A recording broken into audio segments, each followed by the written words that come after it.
Bonjour à tous, bonjour Alain, André, Bernadette, Cédric, Georges, Gérard, vous êtes nombreux aujourd'hui. Henri, John, Laurent, Pierre, Ludovic, merci à tous de rejoindre la session. On va débuter. Est-ce que la caméra fonctionne aussi? Est-ce que vous me voyez et m'entendez bien?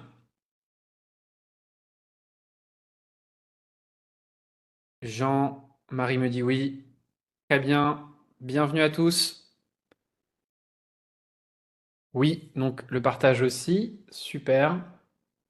On va donc reprendre le partage. Est-ce qu'on est sur Wallmaster AI? C'est tout bon, vous le voyez? On est sur le graphique de l'euro-dollar normalement. Marie me dit oui. Ok, super. On va pouvoir bientôt débuter. Je vais laisser une petite minute au retardataire. Je vois qu'on continue à avoir des participants là.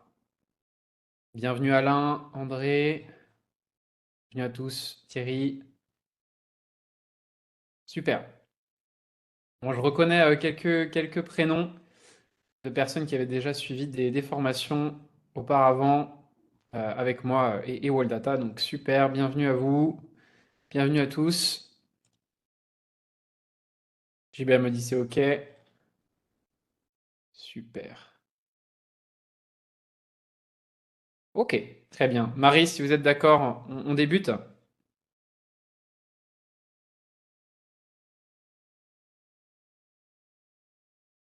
On patiente encore une petite minute. Je vois que les participants continuent à augmenter. On est plus d'une trentaine aujourd'hui.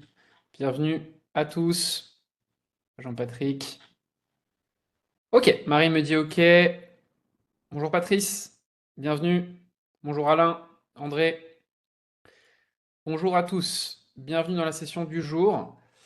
On va débuter. On va débuter. Le but de ce petit live est de faire le tour évidemment des opportunités de marché, que je puisse par la même occasion vous aider dans vos analyses. Donc il y aura tout un espace à la fin de l'heure, vous allez voir, de questions-réponses où on va pouvoir échanger ensemble. Le but c'est aussi que vous puissiez participer, tout simplement. On va parler de l'actualité, de ce qui se passe au mois de mai et ce qui va influer les marchés pour vous. Et je vais essayer aussi d'avoir, comme je le disais, une conversation pour qu'on puisse corriger vos analyses, vos trades et les comparer aux miens. J'ai préparé tout un tas d'analyses qui me paraissent intéressantes en ce moment et on va évidemment utiliser l'outil Allmaster AI. Alors, je reconnais pas mal de prénoms, mais pour tous ceux qui ne me connaissent pas, je suis Max Velu, je suis donc trader et analyste. Je collabore avec Wall dans le cadre de formation, de live. Ça fait plusieurs années qu'on travaille ensemble. Et aujourd'hui, je vais faire un tour des opportunités pour vous, qui j'espère va vous plaire. John me dit, j'ai une question. Oui, bien sûr. N'hésitez pas à poser vos questions dans le chat, j'y répondrai au fur et à mesure. Évidemment, si je suis en train de parler de quelque chose, je terminerai mon point, mais j'y répondrai avec plaisir. Donc John, bien sûr, vous pouvez poser votre question dans le chat. Sans aucun problème. Ok, je vois que la liste continue des participants à augmenter, mais on va démarrer. Est-ce que Wallmaster AI peut passer le challenge? Je confirme. Ok, on en parlera un petit peu plus tard, John. De cela, on va démarrer les analyses. Bienvenue à tous, bienvenue Alain. Je vois que ça continue à augmenter. Alors, premier point, faisons un petit point sur l'actualité, notamment le contexte macroéconomique et le contexte aussi au niveau des indices boursiers. Je pense que tout le monde a suivi, suite à l'annonce de Trump sur les tarifs, ce qui s'est passé sur les marchés. J'imagine que ça vous a impacté. Alors dites-moi un petit peu dans le chat d'ailleurs, hein, au fur et à mesure, comment vous vous positionnez. Est-ce que vous êtes en swing trading? Est-ce que vous êtes en scalping? Quelle est votre typologie de trading? Est-ce que vous tradez des actions françaises, américaines? Que je comprenne un petit peu mieux votre profil, parce que ça nous aidera dans la deuxième partie questions-réponses. Donc n'hésitez pas à me le dire dans le chat. Est-ce que vous avez été impacté par ce qui s'est passé avec Trump récemment sur les tarifs douaniers? Laurent me dit plutôt sur les actions françaises à court terme. Ok. Donc sur des unités de temps, j'imagine Laurent 4 heures daily maximum. John, du day trading. Ok. Cédric, swing trading sur le Forex, swing trading PEA et bourse américaine. Ok. Bernard, action française swing. Ok.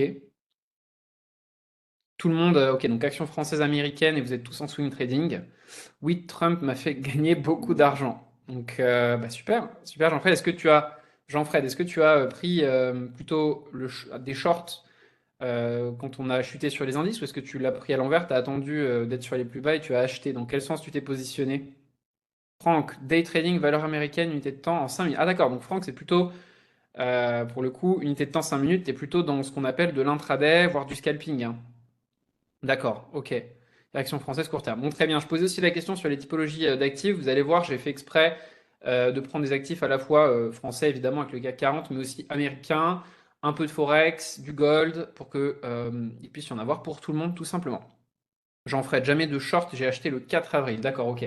Toujours à l'achat. Oui, ça, c'est un conseil, hein. Évidemment, quand vous débutez le swing trading ou le day trading, positionnez-vous plutôt à l'achat, ce sera plus facile dans un premier temps. Eh bien, bravo à toi en tout cas, Jean-Fred, super. On verra certains actifs ensemble, justement, début avril, qui auraient pu être intéressants. Ludovic, indice américaine en scalping. Ok, très bien. Bon, une majorité de swing, un peu de scalping. Ça vous parlera aussi, évidemment. Là, aujourd'hui, j'ai préparé des analyses daily, weekly. On fera un peu de 4 heures aussi. Mais bien sûr que toutes les analyses globales et fondamentales s'appliquent aussi. L'environnement, c'est important pour les scalpers d'avoir l'environnement fondamental en tête. Patrice me dit malheureusement pas trop de temps pour m'en occuper. Et ben c'est pour ça qu'on fait ce live. Patrice, c'est bien, ça va vous permettre de gagner un peu de temps dans vos analyses. Je l'espère en tout cas. Patrice, je suis sorti au mauvais moment, donc perdu un peu. Ouais, ça peut arriver. On va essayer de réparer tout ça. Allez, on est parti. Au niveau de l'actualité, vous le savez, cette semaine, on a la décision de la Fed. D'accord? Le 7 mai, on s'attend à un maintien, hein, donc entre 4 et 5%. On est à 4,5% en ce moment. Attention, c'est évidemment le genre de news qu'il faut surveiller qui risque d'impacter les actifs dans les semaines à venir, tous les trimestres, hein, c'est toujours le cas. Donc soyez prudents sur cette journée du 7 mai, notamment pour ceux dans le chat là qui me disent qu'ils font de l'intraday ou du scalping. J'ai vu du M5 dans le chat. Donc faites attention sur cette journée-là, ça va être extrêmement violent.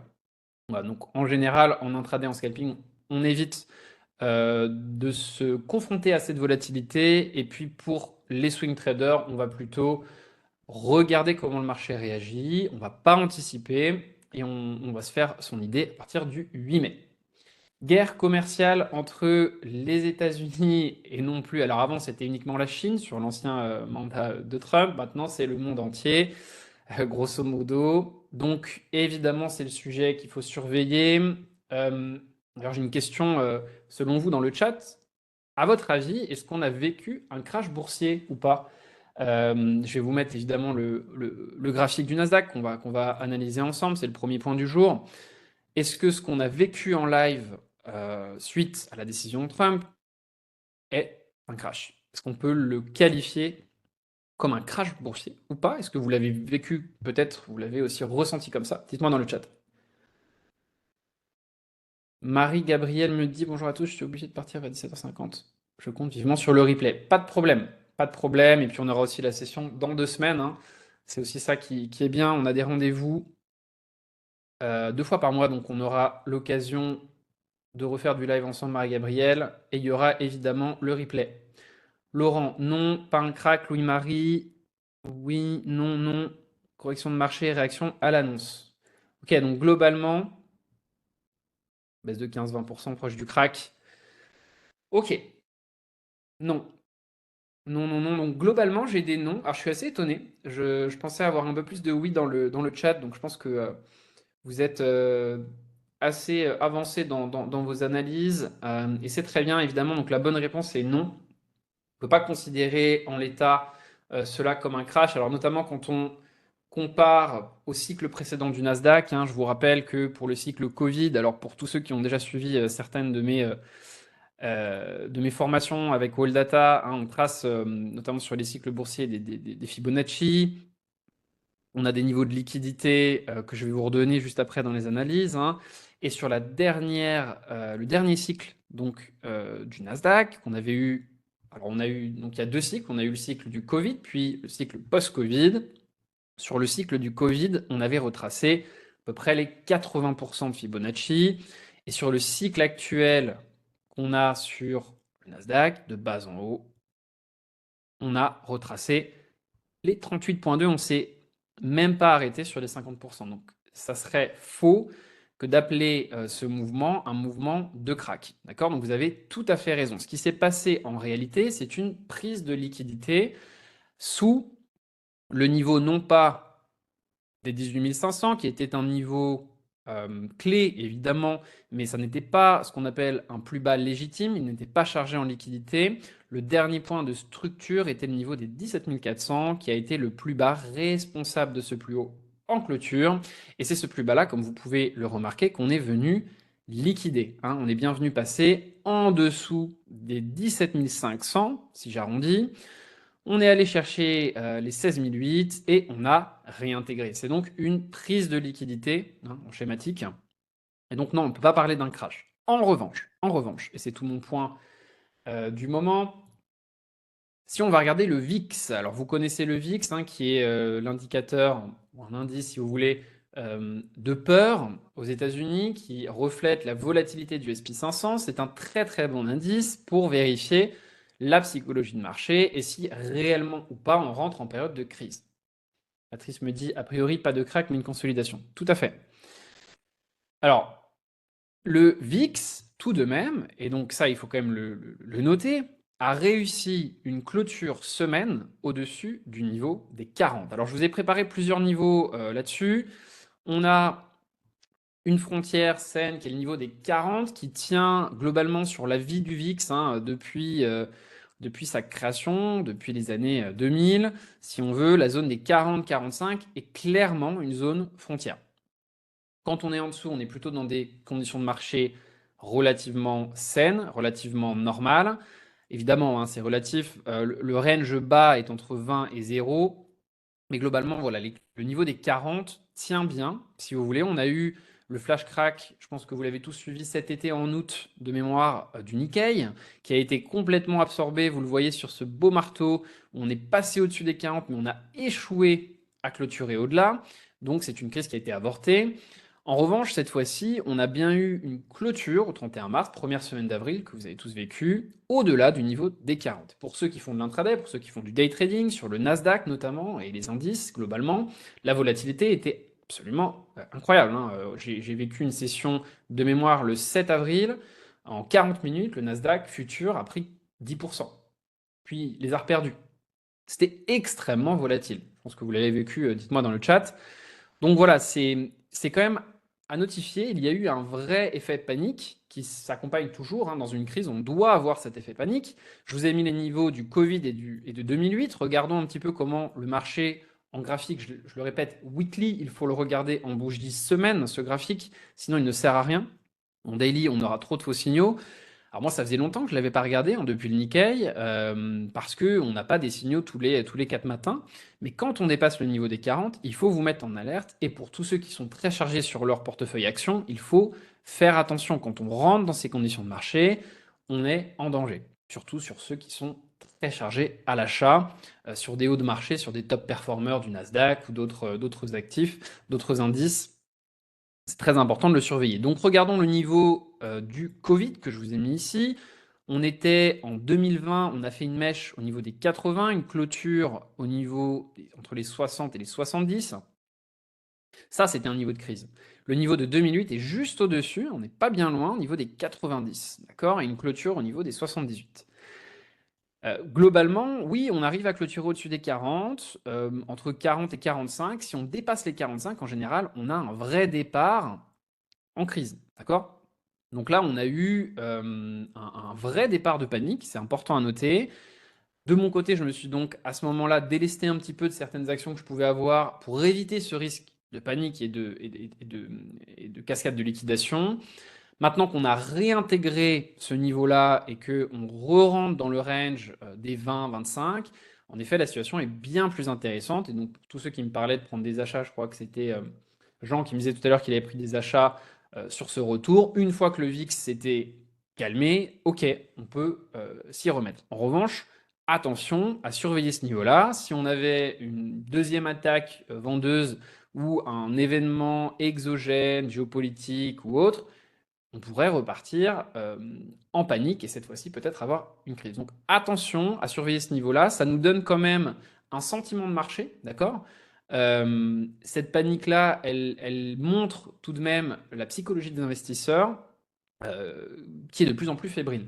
On était sur des plus hauts sur les indices américains et notamment sur des top performers comme Nvidia, etc. Amazon, Microsoft, on a pris des liquidités, je vais vous le présenter aujourd'hui. Pour l'instant, donc la situation s'est calmée et on peut repartir à l'achat sur les divergences, je vous en ai préparé plein aujourd'hui, mais ça nous donne en tout cas une indication de fébrilité de marché à la moindre news euh, qui tombe. D'accord? Donc soyez très très attentifs au VIX et je pense qu'en tant qu'investisseur long terme, même d'ailleurs en intraday, c'est ça qu'il faut surveiller dans les semaines à venir, dans les mois à venir, surveiller cet indicateur. Dites-moi dans le chat, est-ce que vous aviez l'habitude de le regarder, de le comprendre, cet indicateur?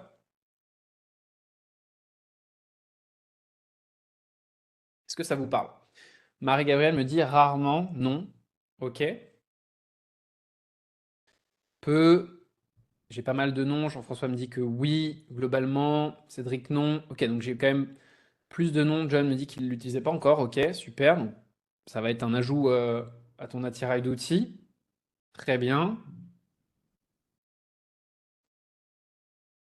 Jean-Patrick, non. Ok, donc pour la plupart d'entre vous, c'est pas non plus un indicateur que vous aviez l'habitude d'utiliser. Bah, je suis très content, ça, c'est important que vous l'ayez en tête. Ça vous permet aussi de comprendre quand les mouvements, vous savez, parfois on a des mouvements, je vais vous donner un exemple très concret.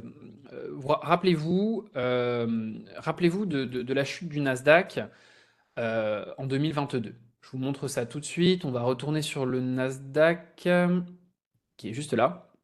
On était passé d'un marché bullish post-Covid à bearish. Alors je vais faire un petit rappel du vocabulaire dans 5 minutes, hein, mais marché aussi à marché baissier. On a, à ce moment-là, on est rentré dans une structure de marché baissière totalement saine. Et donc, rappelez-vous, de novembre 2021, grosso modo, à septembre 2022, octobre 2022, on a perdu 30-35% de la valeur du marché. On y allait en revanche en escalier, c'est-à-dire de manière plutôt saine. Euh, Regardons le VIX. Entre 2022 janvier et 2023 janvier. Regardons le VIX. 2022 janvier, on va le prendre juste là, c'est juste là. Donc voici le début de la période de baisse, d'accord? On était vraiment ici. Je vais vous le mettre en très gros. Et la fin de la période que je vous ai énoncée, c'est celle-ci, d'accord? Est-ce que le VIX a explosé face à cette baisse? Pas du tout. On est resté en range, voire il était relativement baissier. Il faisait des plus hauts, plus bas. Il était dans un range, si vous voulez. Il était complètement tranquille dans les bornes que je vous ai énoncées, c'est-à-dire 20 à 40. Ce qui signifie que la baisse du Nasdaq était saine.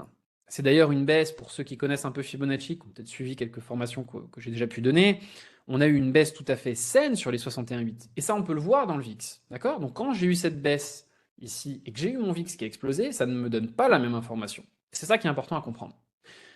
Apparemment, on a sauvé les meubles, si je puis dire, et c'est tant mieux, et c'est tant mieux. Mais voilà, attention, euh, on sent une fébrilité de marché qu'on n'avait pas sur le cycle précédent. On a eu une crise, à mon sens, en 2020 qui était exogène au marché, le Covid, exogène en tout cas des facteurs économiques normaux. Et donc le marché peut-être était un petit peu en surchauffe. On a repris là des liquidités. Pour le moment, tout va bien. Mais maintenant, vous le savez, si demain le VIX redépasse les 40, c'est évidemment le moment de vous protéger sur vos actions. Voilà pour cette petite introduction au VIX. Petite introduction maintenant au bêta. Alors le bêta, pour tous ceux qui ne savent pas, c'est un indicateur de volatilité qui vous montre la corrélation qu'a une action avec son indice. D'accord? Donc Amazon, par exemple, a un bêta positif avec le Nasdaq, par exemple. Coinbase, qui est une nouvelle action, a un bêta d'environ 3,60 par rapport au Nasdaq. Alors qu'est-ce que ça veut dire? Attention, ça n'est pas un indicateur de performance, mais c'est un indicateur de volatilité, ce qui signifie que si Coinbase a un delta un bêta pardon, de 3,60 par rapport au Nasdaq, son indice de référence, cela signifie qu'il va bouger en moyenne 3,6 fois plus que son indice. Ça ne veut pas dire que quand le Nasdaq gagne 1%, Coinbase gagne 3,60%. C'est pas comme ça que ça marche. C'est un indicateur de volatilité. Bien sûr, globalement, les corrélations sont positives et donc, oui, ils vont suivre le même sens, bien évidemment. Mais attention, c'est pas parce qu'on a un bêta, ce serait trop facile. Dans ce cas-là, on voit que le Nasdaq gagne 1%. Vous allez sur Coinbase, pour le moment, on n'a pas encore gagné, on n'a pas encore gagné par exemple les 3%, on est à plus 1,50. Vous achetez Coinbase et vous pensez qu'on va faire les 3,60 à la fin de la journée. Non, ça n'est pas ça, hein, c'est globalement lissé sur les années, une corrélation, une relation corrélation. Bon. Pourquoi c'est intéressant de le regarder? Eh bien, quand on est en danger comme ça, comme c'est le cas en ce moment dans cette actualité, on l'était tout du moins, maintenant le VIX s'est calmé, qu'est-ce qu'on peut faire? Eh bien, on peut aller chercher des actions qui nous présentent un bêta très faible. Un bêta qui va donc être décorrélé au maximum du marché de référence ou de l'indice de référence. C'est pour ça que récemment, par exemple, j'ai pris un trade sur Orange. Orange qui présente un bêta très faible. Alors ça, vous pouvez aller sur Investing, c'est très facile, hein. Il y a plein d'autres sites qui le proposent, peu importe. On pourrait aller sur Investing, aller regarder l'action Orange, descendre un petit peu et regarder son bêta. Et là, on voit que j'ai un bêta à 0,13, qui est extrêmement faible. D'accord? Ce qui signifie que Orange, par rapport au CAC 40, ne va pas être extrêmement corrélé. Ce qui est très bien, quand on est dans une situation de risque, comme début avril, où tous les marchés tombaient, chutaient, on ne savait pas si on allait rentrer en crise, le VIX explosait. Eh bien, moi, j'ai eu une sortie de range que j'attendais depuis très longtemps sur Orange, en l'occurrence depuis 2020, qui a eu lieu ici. Donc, pour ceux qui ont suivi, dites-moi dans le chat si certains ont tradé Orange. Dites-moi un petit peu. Mais voilà, fin mars, début avril, sur cette semaine-là, on a eu en fait le break. Et Orange, malgré le fait qu'on ait eu ces chutes sur les indices, n'a eu absolument aucun problème à breaker et à augmenter un petit peu. Alors, ça n'est pas l'action la plus volatile du monde. Et là, maintenant, c'est un peu tard pour le break, mais je vous la présente pour que vous compreniez ce rapport-là avec le bêta. Bernard me dit, oui, ah d'accord, donc Bernard, c'est une action que tu as déjà tradé. Super. Tu l'as prise sur le break ou en bas du range? Laurent me dit non. Les autres, Orange, vous aviez vu cette sortie de range en swing trading?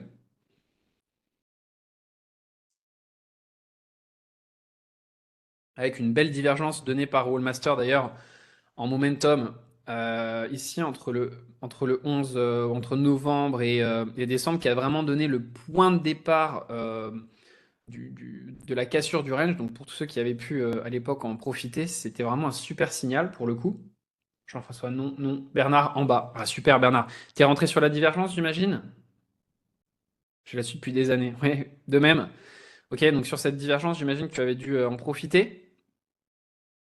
Hervé, oui, j'ai pris sur la divergence. Ah, magnifique Hervé, bravo à vous. Super signal en effet, qui valait le coup, à mon sens, de prendre des gains partiels sur l'objectif de Wall Data, mais de le tenir un petit peu plus. Pour cassure du range, bravo en tout cas à Hervé et à Bernard pour cette opportunité. Est-ce que c'est bon pour tout le monde pour le bêta? Est-ce que vous avez compris mon point? Est-ce que voilà, tout ce qui est VIX, bêta, situation actuelle de marché est clair pour vous? Posez-moi vos questions dans le chat et on passe au chapitre suivant. Bernard, peu de risques car pas de gros mouvements. Ouais, tout à fait. Tout à fait. La volatilité est très faible. Est très faible. Et puis, alors là, j'avais pas prévu de faire une analyse aussi longue, mais globalement, Orange, en fait, revenait sur des plus bas en 2013 et était dans une dynamique de fermeture d'ordre très intéressante. Mais ça, j'expliquerai un petit peu plus tard dans nos lives. C'est plus clair pour Patrice. Super. Allez, on passe à la suite. Donc, comme je disais, les actions globalement ont plutôt eu des bons résultats d'ailleurs, hein, Microsoft, Meta, Alphabet. Il y a eu pas mal de résultats la semaine dernière. Et globalement, on a eu une reprise. Je pense à des actions que vous avez dû suivre comme Netflix, qui ont fait des records. Je pense à des actions comme Palantir, qui avaient pris une liquidité, mais qui finalement se sont retrouvées sur des sommets et qui ont donc réussi cette prise de liquidité.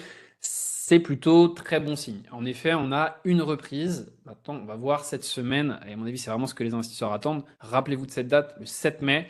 On va voir la réaction au taux d'intérêt directeur de la Fed. Allez, on sort un petit peu de tout ce qui est actualité, allons regarder les opportunités. Je voudrais simplement m'assurer qu'on a le même vocabulaire avant qu'on se lance là-dedans. Pour tous ceux qui n'ont jamais suivi des formations, je vois qu'on est une quarantaine aujourd'hui. Bienvenue d'ailleurs aux derniers qui sont connectés. Et pour tous ceux qui ne connaissent pas encore tout ce vocabulaire, je vais faire un petit rappel. Alors, il y a deux, trois notions qu'il faut que je vous redonne. Déjà, la notion du BOS, je vais en parler aujourd'hui, ce qu'on appelle la cassure de la structure de marché en français. En anglais, on dit break of structure. Donc, quand je dirais BOS, vous comprendrez que je veux dire cassure de structure de marché. D'accord? Ça, c'est pour le vocabulaire. Et qu'est-ce que ça veut dire en soi? Quand on vient d'une structure haussière, on fait des plus hauts, des plus bas, plus hauts. On vient casser ce point de structure ici, d'accord? Donc on avait plus haut ici, plus bas ici, et on venait chercher ce point plus bas, et on a donc ce qu'on appelle un BOS. Alors un vrai BOS, c'est le fait de faire un plus bas, un plus haut plus bas, et un plus bas plus bas, d'accord? À partir de ce moment-là, je rentre dans une structure baissière, ce qu'on va appeler ici, en termes de vocabulaire, pendant nos sessions de live. Donc je le fais dans le premier live, hein. Là je fais ce rappel de vocabulaire dans le premier live, je ne le referai pas dans les prochains. Donc pensez bien peut-être à le revisionner en replay. Alors je répondrai aux questions dans le chat, mais voilà, là je fais un petit point et ça sera à utiliser pour tous nos prochains lives ensemble, d'accord? Donc quand je vais dire bearish, je veux dire un marché baissier. Alors pour la petite anecdote, d'ailleurs vous le voyez derrière moi, hein, il y a l'ours et le taureau en trading. D'ailleurs à Wall Street, on a un taureau, hein, qui charge de bas en haut. Donc quand le taureau charge, il charge de bas en haut, c'est pour ça qu'on dit bullish, les marchés qui montent. Et l'ours, quand il attaque de haut en bas. C'est pour ça qu'on dit bearish. Donc quand je parlerai d'un marché haussier, je dirais bullish. Et quand je parlerai d'un marché baissier, je dirais bearish. D'accord? Là, on passe donc bien d'un marché bullish à bearish, au moment où on fait un low à low. En revanche, au moment du premier plus bas, ici, c'est ce qu'on appelle une prise de liquidité. D'accord? Ça, je vais beaucoup en parler. C'est donc le moment dans un marché haussier où on vient chercher le dernier plus bas. Et ensuite, on verra, soit on continuera la structure initiale, soit on la renversera. Voilà un petit peu pour ça. Je vous ai donné aussi la définition du bêta, dont on parlera un petit peu tout à l'heure. Et ensuite, au niveau du risk management, je parlerai simplement de risk-reward ratio pendant ces lives-là, que vous puissiez comprendre un petit peu ce que je veux dire. Alors, le risk-reward, c'est juste combien je suis prêt à risquer en termes de ratio par rapport à combien je suis prêt à gagner. Globalement, dans nos décisions, on va toujours aller chercher au minimum un ratio de 2, ce qui signifie que on va gagner 2 fois notre risque. Ça nous permettra d'avoir des statistiques en notre faveur, tout du moins des probabilités en notre faveur, puisque vous le savez, quand on a un RR de 2, si on gagne 34% de nos trades, on est profitable. Ce qui nous donne 66% de possibilité de perdre des trades sans perdre de l'argent pour autant. Ça donne donc de la marge de manœuvre pour les erreurs, mais aussi pour les stop-loss qui arriveront dans nos trades. Est-ce que c'est clair pour vous, tous ces points de définition? N'hésitez pas à le demander dans le chat parce que je ne reviendrai pas dessus par la suite. Posez-moi des petites questions dans le chat si vous en avez. Comme ça, on peut passer à la deuxième partie de l'heure, qui est la partie analytique.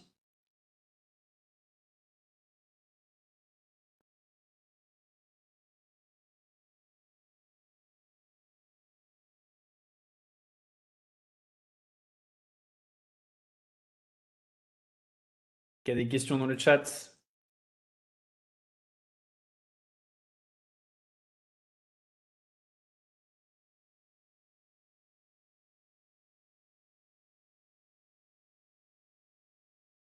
Bernard. BOS, sur n'importe quelle unité de temps.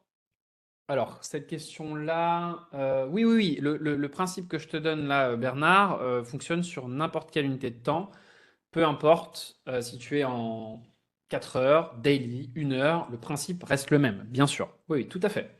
Tout à fait, Bernard. Ensuite, la lecture de la structure de marché pour déterminer tes plus hauts et tes plus bas peut différer d'un trader à l'autre. Moi, personnellement, j'ai mes définitions, on en parlera un petit peu plus tard dans les lives. Mais oui, oui, tout à fait, Bernard. J'espère que ça répond à ta question. Est-ce qu'il y a d'autres questions techniques sur ces définitions? Pour ceux qui n'ont pas de questions, mettez-moi juste non dans le chat, comme ça je sais que vous me lisez.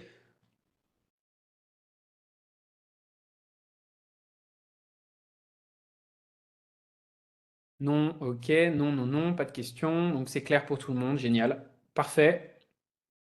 Ok, super. Allez, on passe à la suite. On va donc enchaîner sur les analyses. Et en fin de session, on fera un petit question-réponse. Donc pour tous ceux, je vous le dis dès maintenant, dans les 10-15 dernières minutes, on va faire une analyse de vos trades si vous en avez. Je vais répondre à des questions. Donc si vous avez des trades que vous voulez que je puisse corriger, des idées en tout cas de trade, préparez-les dès maintenant. Il me faudra me donner l'action et le ticker associé et l'unité de temps. Donc préparez ça, donc l'action, le ticker associé et l'unité de temps. Et comme ça, je pourrai en fin d'heure vous corriger ça. Et pour tous les prochains lives, ce sera pareil. Je corrigerai avec plaisir vos trades, mais il faudra les préparer en amont et me les donner dans le chat. Ne me les envoyez pas maintenant. Je vous dirai quand ce sera le moment, mais préparez-les que vous puissiez les avoir sous la main et me les mettre dans un message compacté. Si vous en avez quatre, bah, vous me mettez dans le même message. OK? Allez, on est parti. Je vois qu'il n'y a pas de questions sur les définitions, c'est magnifique. Bah, je pense aussi que beaucoup d'entre vous avaient suivi déjà certaines de mes formations avant, donc on était plutôt carré sur ces notions-là.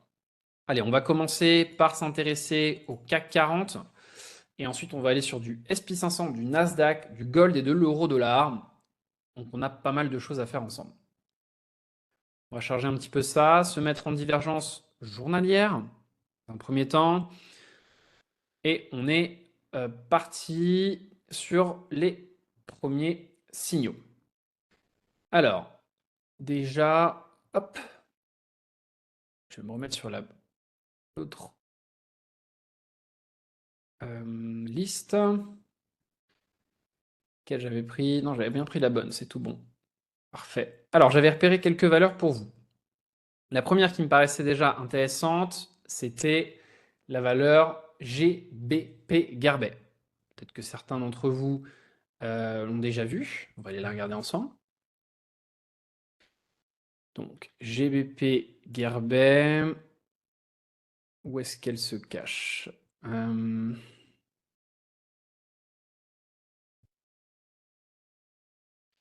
Ah, GBT, c'est pour ça que je ne la trouvais pas. GBT. Ok. Alors, cette action. Dites-moi dans le chat si certains l'ont en portefeuille. On va en discuter. Alors, pour que vous puissiez comprendre les Fibonacci que je vais tracer tout du long de cette analyse, voici mes niveaux de Fibonacci. Je vous laisserai revoir en replay si vous voulez les copier-coller sur votre propre espace. Sachez qu'avec Wallmaster AI, on peut tout simplement avoir accès directement à vos paramètres de Fibo. C'est très facile, vous les faites comme ça. Derrière, vous faites clic droit et vous allez mettre ajouter dans les commandes. Et du coup, maintenant, à chaque fois que je prends mon Fibonacci, ici, j'ai mes paramètres. Parce que sinon, si vous prenez le Fibonacci de base, vous voyez, il est différent. D'accord? Donc ça, c'est la petite astuce que je vous donne. Vous pourrez vous mettre en replay et le faire de votre côté. Donc les niveaux de Fibonacci, on a la Golden Zone, qui est la zone de rebond normale entre 50 et 61,8. Et ensuite, on a la zone de liquidité, donc entre 70% pardon, et 85%. 85% étant la zone de crise.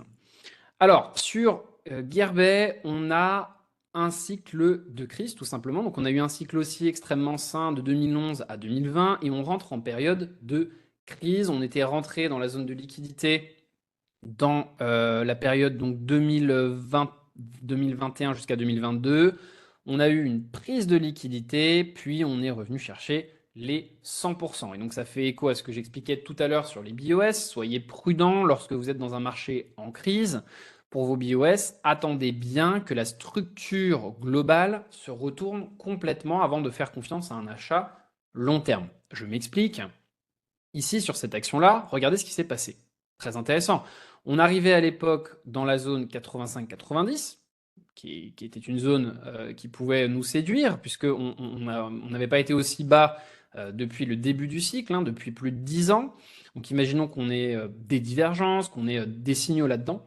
Ça aurait pu être intéressant. Mais si vous restez sur une analyse semaine, on voit bien oui, on a réussi à faire un plus haut ici. Donc on a pris une liquidité, on a fait un higher high, un plus haut, mais on n'a pas fait ce que je vous ai enseigné, c'est-à-dire, rappelez-vous de la schématique qu'on a fait juste avant. Hein. La schématique, c'était, je vous la remets ici, on n'avait pas fait à l'époque qu'on arrive dans ma zone, hein, d'accord, de crise. On a bien fait un plus haut, ici. Et derrière, on n'a pas fait cette schématique-là, c'est-à-dire le fait de refaire encore un plus haut et plus bas plus haut. On n'a pas donc changé vraiment de structure de marché. On a fait une prise de liquidité à la vente. Et donc, c'est là où vous faites attraper. C'est pour ça que là, il ne fallait pas tout de suite acheter. Alors, on pouvait prendre des rebonds momentanés dans la zone de crise, etc. On va en parler. Mais globalement, sur du long terme, l'acheter à ce moment-là, alors qu'on n'a pas encore cette confirmation-là, c'était plus risqué. Et d'ailleurs, on se serait fait avoir ici et prendre en stop loss. D'accord? Là, on est arrivé dans les 100%, on a eu une zone de rebond, et là, cette fois-ci, on a réussi à relancer un marché bullish. Tout du moins en version, en vision weekly. Donc là, on n'est pas dans la même situation, on est sur un retest de la zone qui avait été défendue en 2024, très intéressant. Et d'ailleurs, si on traçait un Fibonacci sur ce mouvement-là, vous voyez, j'ai oublié de prendre le mien, donc on va prendre celui-ci ici, hop, on revient pile dans la zone de crise. Pour tous ceux qui ont déjà suivi les formations précédentes, c'est très souvent qu'on trouve dans les marchés cette schématique-là, hein, donc on vient de liquider par le bas, liquidé par le haut, et on vient faire ce qu'on appelle une fermeture d'ordre derrière. En général, entre les 70 et 85%. Et bien là, c'est exactement ce qui se passe. Donc la divergence que vous donne, en l'occurrence Wall Master AI, elle me paraît super intéressante en termes en tout cas de contexte. Et c'est ça qui est très important quand vous préparez vos analyses. Honnêtement, tous les signaux qui sont donnés ici sont vraiment qualitatifs et intéressants, mais c'est à vous de filtrer avec le contexte. Donc là, je pense que le contexte sur Garbet, en effet, est très intéressant, puisqu'on est dans ce contexte de fermeture d'ordre, puisqu'on avait déjà eu une incitation à l'époque sur les 85% que je vous ai montré en weekly, qui n'avait rien donné, qui avait donné finalement un départ en liquidité. Et là, on vient de connecter au 100% du cycle précédent, on ne pouvait pas descendre plus bas, et on a une fermeture d'ordre divergente. Donc oui, je pense que cette divergence me paraît très intéressante. L'objectif que vous donne en ce moment Wallmaster AI est au niveau des 22,81. Je pense personnellement que puisqu'on est sur un bas de cycle, on pourrait même espérer aller un petit peu plus loin. Donc pour tous ceux qui veulent par exemple prendre des profits partiels et tenir, on pourrait très bien, très facilement sur le Fibo que j'ai tracé ici, revenir chercher l'équilibre, c'est-à-dire le niveau des 27, 27,75. Voilà, donc sur cette action, c'est assez intéressant. Maintenant, au niveau de la divergence, on a une divergence qui est bien positionnée en dessous des 30, avec un bruit qui est très bas, qui a été cassé. Donc il n'y a pas de problème au niveau de cette divergence, elle est vraiment cohérente. Vous savez que le RSI en plus c'est l'indicateur que je préfère en termes de divergence. On n'est pas encore trop tard puisqu'on n'a pas énormément accéléré par rapport au point d'entrée qui aurait été plutôt au niveau des 19,50, on est à 20,60. Donc je trouve que cette opportunité reste intéressante dans un contexte certes qui n'est pas bullish depuis très longtemps et dans un marché qui était en difficulté, mais qui est en belle reprise. Est-ce que c'est clair pour tout le monde? Jean-François me dit ENI, GTT, Publicis, BNP, quid après la hausse récente? Merci. Alors, je vais noter cette petite question pour la fin de l'heure. Jean-François, merci à toi. Est-ce que c'est bon pour vous? Est-ce que quelqu'un avait Gerbet dans sa ligne de mire?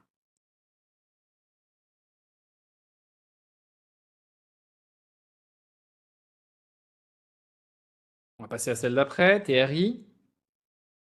J'avais déjà mis un petit peu dans mes... Non, vous les aviez pas dans votre liste. Laurent me dit non, Patrice non. Ok. Ah, super, ça fait une action que vous pouvez surveiller. Pour les plus prudents, vous pouvez surveiller qu'elle reprenne d'ailleurs une schématique de hausse beaucoup plus claire et elle sera très bonne à trader par la suite, hein. Mais là, en tout cas, cette divergence que nous est donnée par Master AI est super intéressante.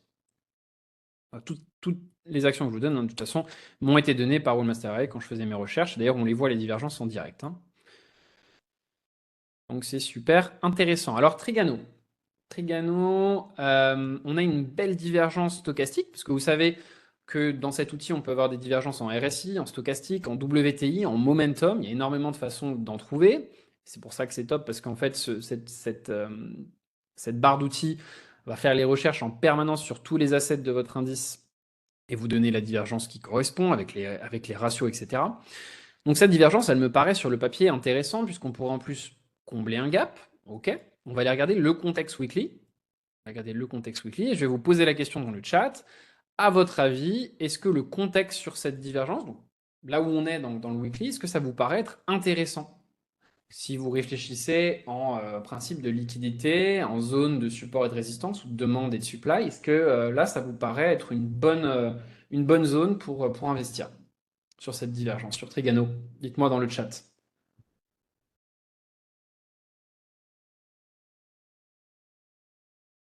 Mireille me dit non. Voilà, dites-moi, ok, non, non, non. Ok, dites-moi un petit peu pourquoi. Pourquoi? Parce on a des problèmes de. On est trop loin des zones peut-être? Qu'est-ce que vous voyez? Patrice me dit je ne sais pas. Ok, donc j'ai quand même globalement des noms. Mireille me dit non. Bernard, Patrice, Jean-François, Laurent me dit nouveau plus bas. Ouais, d'accord, nouveau plus bas par rapport à celui-là. Je comprends ce que tu veux dire. Ok. Donc globalement, j'ai plutôt des noms. Ça marche. Alors, je suis d'accord avec cette réponse. Au niveau de cette schématique, en fait, ce qu'on a, c'est un marché extrêmement indécis qui se balade entre une zone de supply qui est extrêmement grande, hein, qui date depuis 2020. Mais, d'ailleurs, le marché est relativement volatile. Donc, on a en fait cette zone de supply qui nous bloque en haut, qui est très très très large, hein, je vous l'accorde. Et on a une zone de demande qui nous bloque en bas, qui a été prise en liquidité en 2020 par Covid, je pense, ça devait être à peu près ces dates-là. Donc attention, en fait, on est dans un range. Puisqu'on a eu des dépassements d'un côté et de l'autre, ça donne le sentiment qu'on est peut-être dans une sorte de canal haussier ou de triangle de compression bizarre. Non, on est dans un range. On est dans un range et on ne travaille pas dans un milieu de range. Jamais. Soit on a des opportunités sur le bas, soit on a des opportunités sur le haut. Là, en l'occurrence, on est plutôt sur un actif globalement qui était haussier, donc moi je vais plutôt faire confiance aux acheteurs qu'aux vendeurs. D'ailleurs, sur ce retour-là, peut-être qu'il y avait des belles divergences à l'époque, mais voilà, en l'état, mon conseil c'est donc non, sur ce type d'asset, on est en danger, puisqu'en plus on a une liquidité, on a créé des liquidités, on a créé cette liquidité-là qu'on pourrait avoir besoin d'aller rechercher, sous ce plus bas-là, qui est un plus bas intermédiaire, mais tout de même. Et puis on a surtout la liquidité ici, on pourrait très bien avoir besoin d'y retourner, et là on pourrait intervenir. Donc non, sur Trigano, ma réponse est non. Oui, la divergence est très jolie, en effet, mais elle ne me paraît pas cohérente par rapport au contexte. Voilà. Voilà un petit peu pour ça. Mireille me disait pas assez de pente sur le stock. Pas assez de pente sur le stock en l'état. Je comprends. Alors, peut-être qu'en effet, elle est un petit peu légère. Je comprends ton point, sachant qu'on a refait derrière un plus bas. Je comprends tout à fait ton point, mais de toute façon, le contexte ne me plaît pas. Voilà pour Trigano. C'est important aussi de savoir filtrer, justement, comme je le disais, et de trouver les opportunités qui vous paraissent pas bonnes. Voilà pour ça. Eutelsat, ETL, ok. On ira regarder ça après, pas de problème. Allez, on avance un petit peu, qu'on ait le temps de faire aussi une action du Nasdaq et du SP 500, plus le gold et l'euro dollar, plus répondre à vos questions. Alors, ne vous inquiétez pas, j'ai préparé plein d'autres analyses, on le verra au prochain live. Là, aujourd'hui, on a eu 30 minutes d'introduction, vocabulaire, etc., qu'on n'aura pas sur les autres lives, où on fera uniquement des questions-réponses et des analyses, hein, quasiment. Alors, je donnerai toujours des nouveaux concepts et je vais vous donner pas mal d'infos, vous verrez pendant ces lives, mais voilà, on aura plus le temps de faire d'autres analyses. Donc, ne vous inquiétez pas, au prochain live, il y en aura encore plus. Allez, on va avancer du coup tout de suite.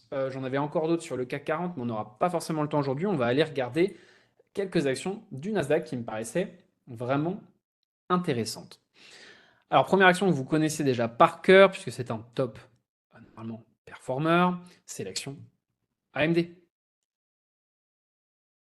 que normalement vous avez en tête, qui est une action du Nasdaq. On pourrait regarder en weekly. Alors là, on a pas mal d'infos. Alors dites-moi dans le chat de même, est-ce que ça vous paraît être un bon contexte pour trader AMD ou pas?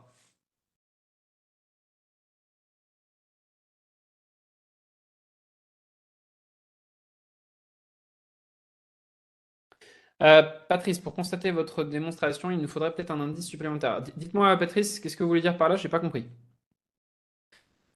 Ah, parce qu'on parlait de quoi avant? Je ne sais pas de quoi vous parlez. Tous les autres me disent oui, oui, oui. Donc là, pour vous, le contexte est bon. N'hésitez pas à me reposer la question. Je n'ai pas forcément compris ce que vous vouliez dire. Alors, tout le monde me dit oui. Super. Je suis complètement d'accord avec vous. On est. Oui, alors, Patrice, un indicateur supplémentaire. Lequel? Lequel est pour vérifier quoi? Donc ici, on a en effet un cycle qui a débuté depuis 2022, rappelez-vous, reprise que je vous ai présentée sur Nasdaq, qui a été responsable de faire des plus hauts, et on est re-rentré dans une dynamique baissière sur cet asset, pour le coup, depuis août, depuis cet été, où on a réussi à faire des extensions baissières et faire des nouveaux plus bas. Dans ce cadre-là, on pourrait donc tracer un Fibonacci de la même manière, ici, de bas en haut, et se rendre compte qu'on est dans notre zone de crise. On est donc dans un marché qui était qu'un top performer, qui revient dans une liquidité de son cycle précédent, où il prend énormément d'extensions d'un coup, puisqu'en fait tous ces plus bas-là, celui-là qu'on avait fait en octobre 2023, on avait fait un autre en mai, ce sont des liquidités à liquider, et on fait une grande divergence stochastique, WTI, momentum. On n'a pas le RSI, mais bon, on a les trois autres. Donc oui, bien sûr, ça me paraît être une opportunité très intéressante, là, pour le coup. Chacun ensuite, parce que c'est pas le but de ces lives, c'est de vous éclairer un petit peu sur les contextes, sur les divergences qui me paraissent les plus cohérentes. Après, évidemment, chacun va avoir ses indicateurs supplémentaires, va avoir sa vision de la structure de marché, de son BOS, on va dire ses confirmations personnelles. Je vous en donnerai évidemment quelques-unes, moi. Mais déjà, le principal, à mon avis, c'est de valider ou d'invalider les opportunités. Et c'est ce qu'on fait ensemble aujourd'hui. Donc je pense qu'en effet, cette opportunité sur AMD me paraît super intéressante. Je vous donne quand même un conseil, faites attention à ne pas entrer ce qu'on appelle en FOMO, hein, en anglais, donc Fear of Missing Out, c'est-à-dire à chaque fois qu'on prend des rebonds, de rentrer un petit peu tard, un petit peu trop haut. Il y a très souvent des pullbacks, des throwbacks, donc on va avoir le principe de fermeture d'ordre dont je vous ai parlé. Et donc pour ceux qui considéraient par exemple que peut-être qu'AMD était déjà un petit peu trop, ce qui n'est pas le cas là, hein. Là, je vous donne un exemple global. Quand vous considérez que quand on arrive dans des zones de crise très, très éloignées à la baisse, qu'on a déjà trop rebondi, n'hésitez pas à attendre un petit pullback pour avoir un meilleur prix d'entrée parfois. Ça vaut le coup. Là, c'est pas le cas sur AMD. Je trouve que le prix d'entrée est encore très raisonnable et toutes les divergences me paraissent bonnes. Alors, Patrice, un indicateur supplémentaire. Pour Trigano, un indice supplémentaire, mais je ne sais pas lequel. Je voudrais bien comprendre ce que vous me dites, Patrice. Alors, un indice supplémentaire. Parce que moi, ma réponse était de dire qu'on ne tradait pas, donc je suis pas certain de comprendre. Je suis pas certain de comprendre. Il faut attendre un pullback pour AMD, me dit Patrice. Oui, tout à fait.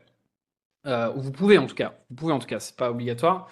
Mais vous pouvez, et en tout cas, cette zone est très très intéressante sur cette divergence. Voilà pour une bonne opportunité Nasdaq. J'en avais d'autres que je vous présenterai la prochaine fois. Vous inquiétez pas, de toute façon, en 2 semaines, les marchés ne bougent pas non plus énormément sur du swing trading.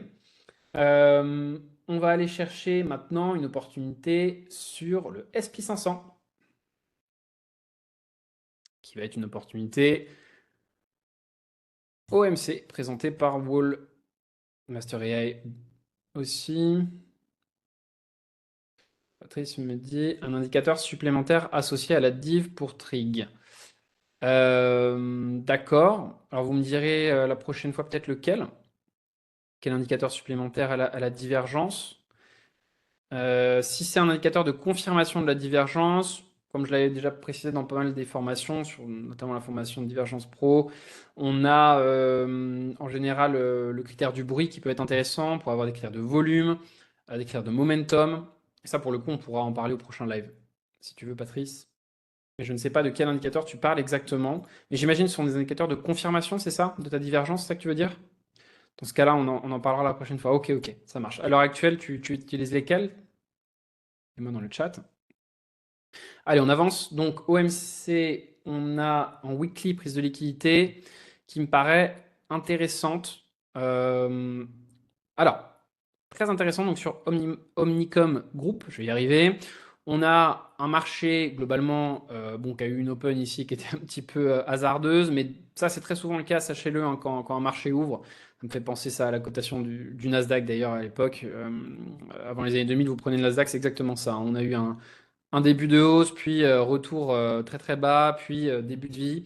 Coinbase, c'est pareil, quasiment. Alors Coinbase est tout de suite parti vers le bas, mais globalement, on a très souvent des marchés qui sont overpricés quand ils sont mis en bourse. Et donc leur vie débute très, très souvent 1 à 2 ans après. Quand je dis leur vie, c'est-à-dire leur structure de marché correcte et nette. La structure de marché d'Omnicom a commencé donc en 2009 et je vais considérer que ce marché-là, globalement, a été plutôt très lisible, très sain. Marché aussi avec une énorme prise de liquidité sur la crise Covid qui a permis de prendre toute cette liquidité de range, puis on a récupéré tout ça et on est re-rentré dans un marché haussier. Ça me plaît énormément et on est en train de prendre à l'heure actuelle une liquidité saine puisque c'est un plus bas en weekly, donc weekly qui à mon avis, l'unité de temps avec le mensuel, mais le mensuel c'est plus rare, la plus fiable hein, en termes de création de liquidité. Donc là, on a vraiment eu hop, une liquidité qu'on a prise juste ici, que je vais vous mettre en jaune, à l'instant, enfin à l'instant, en tout cas sur les semaines d'avril, on est passé en dessous, on s'est donc chargé en liquidité pour globalement, je pense, revenir chercher à terme un objectif au moins de 50%, nous dit Wellmaster AI, voire un peu plus, je vous le donnerai après, à mon avis, sur ce trade. Au niveau de la divergence, on a donc une divergence en WTI ici. On pourrait s'ajouter ensemble, si j'y arrive ici, on va donc se mettre le RSI pour vérifier ensemble si on a aussi quelque chose avec le RSI. Alors j'ai beaucoup de volets, donc ça va être compliqué je pense, mais non, ça va, on va le voir. Donc non, on n'a pas de divergence en RSI, tout du moins en weekly, pas encore. Pas en RSI ici. En revanche, on l'a en momentum. Ok, c'est suffisant. Hein. Ça, tac. Et je pense en effet que cette situation de marché est très intéressante. Encore une fois, après, à vous de voir vos confirmations. On en parlera au prochain live. Est-ce qu'on attend un BOS supplémentaire sur une unité de temps inférieure? Est-ce qu'on attend des confirmations volume? En tout cas, ce qui est certain, c'est qu'on prend des liquidités et que c'est très intéressant. Je vais vous donner une petite astuce pour tous ceux qui ont un peu du mal à avoir des objectifs. Alors évidemment, on a l'objectif de Wallmaster AI qui est toujours les 50%, et je suis complètement d'accord avec cette target-là. Et un objectif un petit peu plus éloigné, sans pour autant aller chercher les 100%, je vous conseille de tracer un Fibonacci de haut en bas. D'accord? Donc vous pouvez prendre votre Fibonacci initial. Alors ce que vous allez faire, c'est que vous allez prendre non pas le mouvement de hausse précédente, mais tout le mouvement de baisse. Vous allez prendre de haut en bas tout ce mouvement de baisse. Et vous allez tracer. Il faut que je le fasse à l'envers. Je ne sais pas pourquoi il y a un petit bug là d'affichage. Hop. Je vais peut-être reload un petit peu la page et vous montrer ça. Trop d'indicateur va noyer l'information, me dit Louis-Marie. Oui, tout à fait, je suis complètement d'accord. Alors après, là, en l'occurrence, Louis-Marie, on était dans un cas de figure, si vous voulez, sur l'action d'avant, je crois, où on avait 3 indicateurs d'un coup, où on avait des divergences. Euh, C'est tant mieux, ça va pas brouiller l'information, ça rajoute des confluences supplémentaires. Là, sur celle-ci, Wallmaster AI vous donne seulement l'indicateur momentum, c'est très bien comme ça aussi. Pas besoin en effet d'en avoir des milliers et des cents. Je suis complètement d'accord avec vous, en revanche, Louis-Marie, là-dessus. Alors, ici, on va reprendre, comme je le disais, petite astuce, on va partir donc d'un Fibonacci de bas en haut, d'accord? Et on va ajouter un niveau que vous pourrez ajouter d'ailleurs dans votre Fibonacci, je vais mettre ici, qui va être le niveau des 0,15. Et on va le mettre en vert. Alors ça, je vous laisserai le faire tranquillement de votre côté en replay, ok? Et ce que je vais faire, moi, c'est que je vais l'enregistrer de cette manière. Donc je vous montre comment on le fait. Donc ajoutez dans les commandes. Là, je vais mettre Fibo V2, ça vous le savez. Hop, et il apparaît ici. Et maintenant, j'aurai toujours le 15%. C'est magnifique.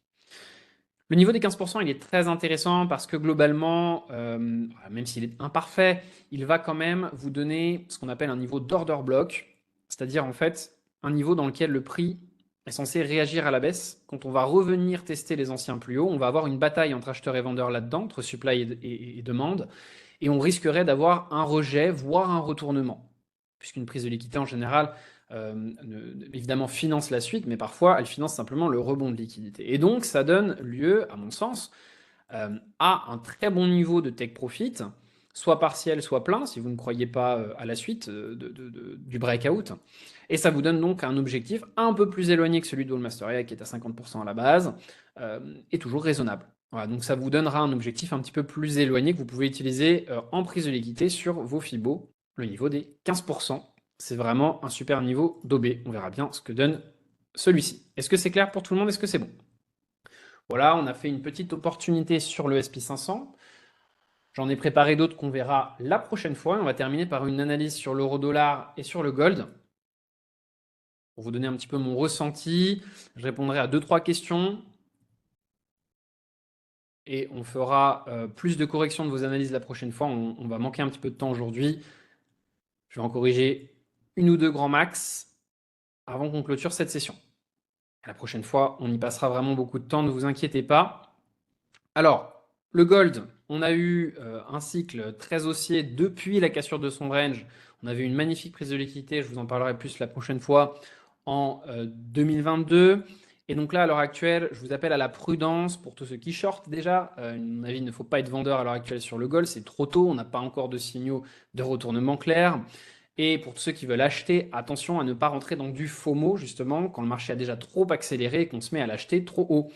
Je vous ai donc tracé un Fibonacci et je pense qu'il faut attendre en ce moment des retracements sur le gold, en tout cas pour les swing traders, au moins dans les zones de liquidité, c'est-à-dire la zone entre les 3100 et les 3000, grosso modo. Donc soyez patient sur le gold, n'allez pas trop vite sur un marché qui a déjà beaucoup accéléré, mais qui reste en effet haussier. John Peter, n'oublie pas ma question. Peux-tu me la redonner, s'il te plaît? Peux-tu me la redonner? Alors, euro, dollar, ce sera la dernière analyse de mon côté, en tout cas aujourd'hui. Et ensuite, je répondrai aux questions. Et on fera une petite analyse. Alors, l'euro-dollar, on a évidemment, bon, vous le savez, l'euro-dollar est baissier depuis des années. Hein, et on a atteint non pas un plafond de verre, mais plutôt un sol de verre, c'est-à-dire le niveau symbolique des 1 qui a relancé un flux complètement haussier depuis 2022, post-Covid. Et depuis, on est vraiment dans une structure haussière. Donc l'erreur en ce moment sur l'euro-dollar, à mon avis, et c'est l'erreur qu'il ne faut pas faire depuis 2022, c'est d'être vendeur. Oui, on est sur un marché qui est vendeur sur du très long terme, je suis complètement d'accord.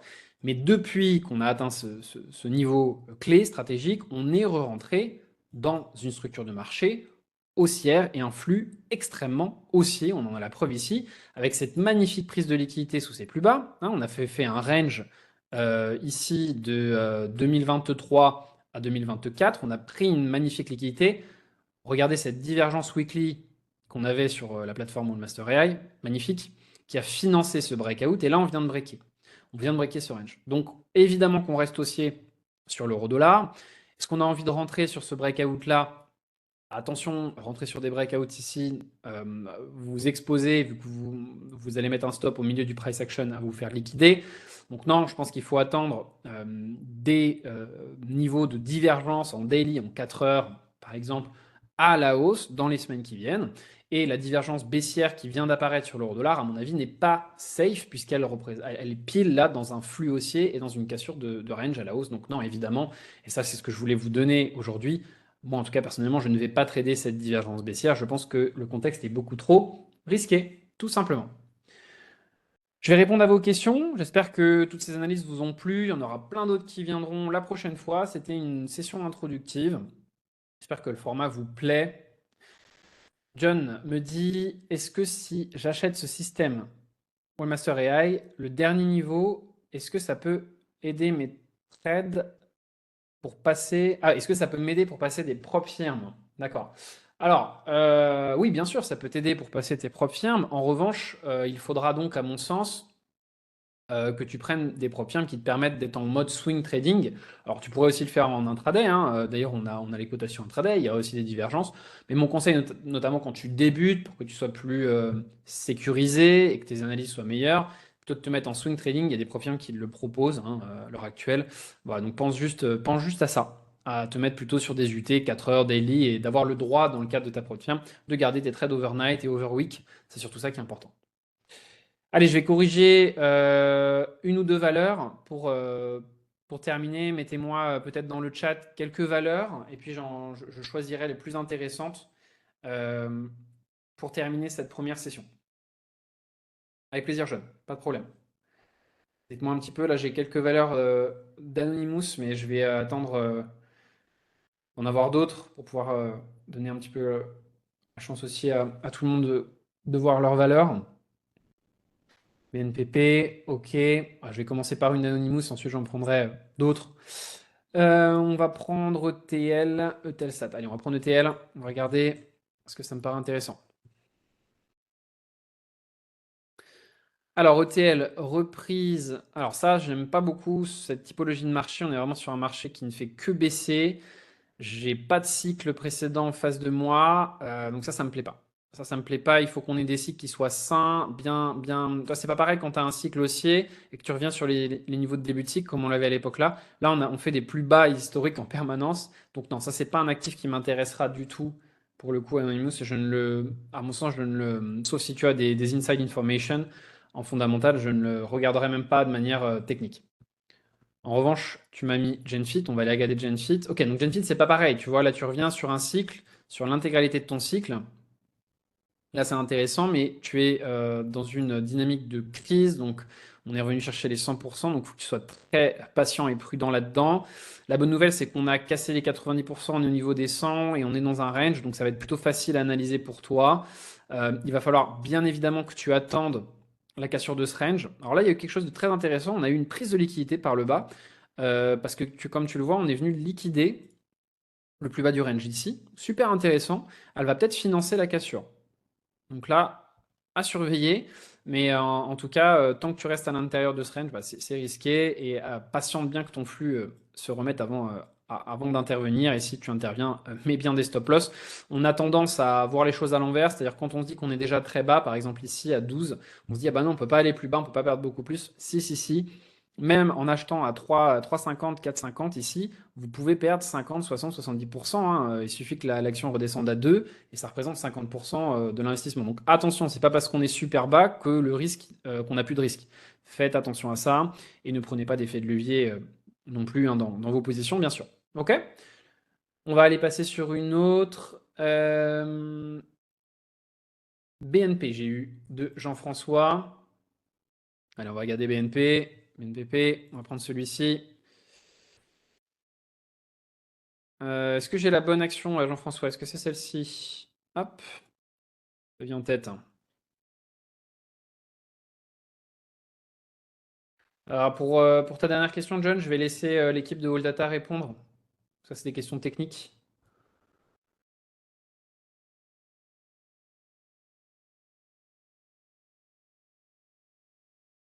Pour John qui se pose des questions sur la plateforme pour qu'il prenne Wellmaster AI.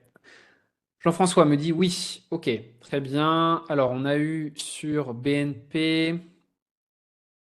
Sur quelle unité de temps, Jean-François, que j'ai un peu plus d'informations? Sur quelle unité de temps vous vouliez intervenir? Parce que là, j'avoue que j'ai du mal à comprendre le trade. Moyen terme? Moyen terme, vous voulez dire donc daily, j'imagine? 4 heures daily? En 4 heures, on a une divergence que je ne prendrai pas personnellement ici. Ok, moyen terme, j'imagine que vous voulez dire weekly. Ah, d'accord. Alors, weekly, on est trop haut, Jean-François. On a pris une très très belle liquidité en Fibonacci ici, puisque comme vous le voyez, d'ailleurs, ça va être très intéressant. On va le voir ensemble ici. Regardez. Vous voyez, Jean-François, on est passé vraiment de ma zone de liquidité, on est passé sous les 70. Où est-ce qu'on est allé? Enfin, où est-ce qu'on va aller potentiellement? 15%. Voilà, on y est, hein, quasiment. Qui représente l'order block. Donc là, on a déjà eu le mouvement de liquidité, Jean-François. Vous vous retrouvez dans ce qu'on appelle le premium, hein. C'est un concept que j'expliquerai un peu plus la prochaine fois, premium et discount. Et vous vous retrouvez dans une zone, à mon avis, qui est trop haute. Et donc non, ma réponse est à court terme, il faut attendre des retracements sur du daily, sur du 4 heures. Ne vous inquiétez pas puisque le flux a repris. Très probablement, on aura des divergences dans les semaines à venir. Pour le moment, non, non. Ma réponse est, c'est toujours pareil, le risk-reward, si vous voulez, Jean-François. Combien vous êtes prêt à risquer par rapport à combien vous êtes prêt à gagner? Puisque vous devez respecter le price action dans votre position. Là, on aurait un stop qui serait trop éloigné sous les plus bas, puisque ce plus bas-là n'a pas encore été responsable du plus haut. Vous ne pouvez pas l'utiliser comme stop loss. Donc là, non, non, on est trop haut. J'espère que c'est clair. Alors, vous me donnez un objectif à 92. Alors attendez, ça dépend. Si vous êtes rentré dans la liquidité, oui, parce que là, moi, je parlais au présent, hein. Je ne sais pas si vous étiez rentré dans la liquidité. Est-ce que vous étiez rentré dans la zone 64-62 ou est-ce que vous venez de rentrer? Ou est-ce que vous posez la question de rentrer maintenant? Dites-moi. Pareil. Ah, vous êtes rentré à 62. Vous êtes rentré à 62. Alors là, c'est Très beau point d'entrée avec reprise de flux. Donc non, ça c'est un très très bon trade. En plus, on avait une cassure des anciens plus de 2017. Alors là, c'est différent, Jean-François. C'est un très beau trade. Ah non, très bien. Et vous me donnez un objectif à 92, vous me dites. Objectif à 92. Je n'ai pas le temps d'expliquer les extensions aujourd'hui. Mais oui, je vois un objectif à 92 en effet. Alors pas à 92 tout de suite. Le premier objectif que j'y vois, c'est évidemment les anciens plus hauts, et le niveau des 15%. Donc je vous donnerai deux objectifs si vous voulez. Donc déjà, le niveau des 15%, ça risque de réagir. Donc on est au niveau des 78, d'accord? Donc peut-être une prise de profit partiel ici, par exemple 25% de votre position me paraît intéressant. Et ensuite, évidemment, passer break-even puisque vous êtes très bien rentré. Et ensuite, on a un niveau d'extension au niveau des 88 pour les 100%, donc un peu plus bas que celui dont vous parliez de 92. Et ensuite, j'ai un niveau plus éloigné au niveau des 1,50 et des 1,68 qui nous donne la zone des 101 à 104 pour vraiment un take profit plus éloigné pour vous, Jean-François. J'espère que c'est clair. On en reparlera de BNP. Vous voyez, je vais me le mettre dans mon ticker pour la prochaine fois. Comme ça, je vous ferai un petit point dessus. Si vous êtes en live avec nous, bien sûr, Jean-François. Est-ce que c'est bon pour vous? Faut-il conserver ou stop au 76? Faut-il conserver? Oui, bien sûr, bien sûr. Comme je le disais, là, je peux avoir, je pense, à un plan de profit partiel avec les objectifs que je vous ai donnés. Protéger votre point d'entrée si vraiment vous êtes rentré à 62, c'est un super point d'entrée dans la mécanique de marché. Donc oui, oui, il n'y a pas de raison. Prendre des profits partiels sur le chemin, c'est ça qui est très important, comme je viens de l'expliquer. Alors attention, le FIBO était un petit peu mal tracé. Je vous redonne le point exact des 15%, c'est les 77,84. Et je vous redonne l'extension au point près pour être bien sûr que je l'ai bien tracé. On terminera là-dessus pour aujourd'hui. Hop, je vous avais donné le point des 1,5 et des 1. Donc c'est ça, on est bien à 82 pour les 100 et à 96, 100 pour les 150. Merci, me dit Jean-François, avec grand plaisir. J'espère que cette session vous a plu. Dites-moi dans le chat quel était votre sentiment sur cette première session de live et d'analyse. J'espère que ça vous a plu, que ça vous apporte de la valeur. En tout cas, pour moi, c'est un plaisir d'échanger avec vous. Pour la prochaine fois, n'hésitez pas à préparer vos analyses, d'accord? C'est important. Que je puisse vous aider au mieux, tout simplement, à les corriger et qu'on puisse échanger au fur et à mesure et que je puisse me rendre compte des progrès que vous faites grâce à ces flash bourses. Prochaine session, demande Laurent, dans 2 semaines. Dans 2 semaines. Jean-Patrick, super, merci. Franck, merci. Cédric me dit merci. Patrice aussi. Laurent, Hervé, très intéressant, merci. Ah, super pour vos retours, ça me fait plaisir. Merci à vous pour votre participation. Merci à tous pour votre participation, d'avoir été dynamique dans le chat, c'est top. Je vous souhaite à tous une bonne semaine de trading, soyez prudents et on se retrouve au prochain live. Bye bye.